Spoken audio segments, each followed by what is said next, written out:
Keď sa ráno mesto ešte len prebúdza, na chodbe už biele svetlo svítá. Rooseveltke dvere ticho otvára, moja doktorka dobrá vždy stá.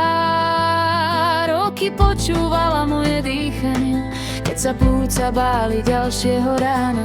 Keď som mala v očiach trochu obavy, ona povedala: neboj sa, zvládame.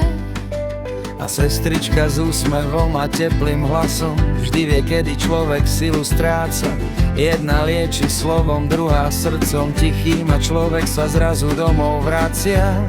Doktorka z Rooseveltky a jej sestrička koľko rokov pri mne stáli. Keď som ledva dýchala, dnes už slnko krajšie svieti. Plúca ticho spievajú za tie roky, za tú nádej. Srdce moje ďakuje. Rooseveltka moja, tam, kde nádej neumiera. Jedna biela chodba stačí a človeku vráti smer. Pamätám si tie zlé výsledky, každú jar aj dlhé zimy, exacerbácií, tiché noci a dni, čo boli príliš dlhými. No po operácii prišlo ráno, aké som už dávno nepoznala.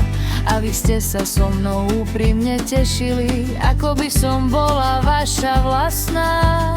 Nie sú všetci lekári rovnakí, nie každý vie človeka cítiť, ale vy ste mi dali viac než lieky, vy ste ma naučili veriť. Doktorka z Rooseveltky a jej sestrička koľko rokov pri mne stáli.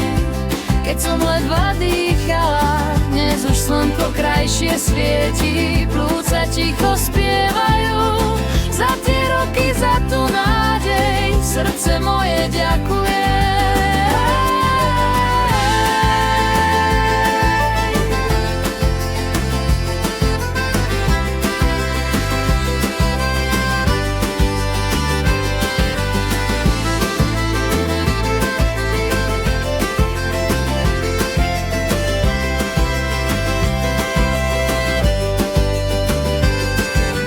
Z Rooseveltky a jej sestrička.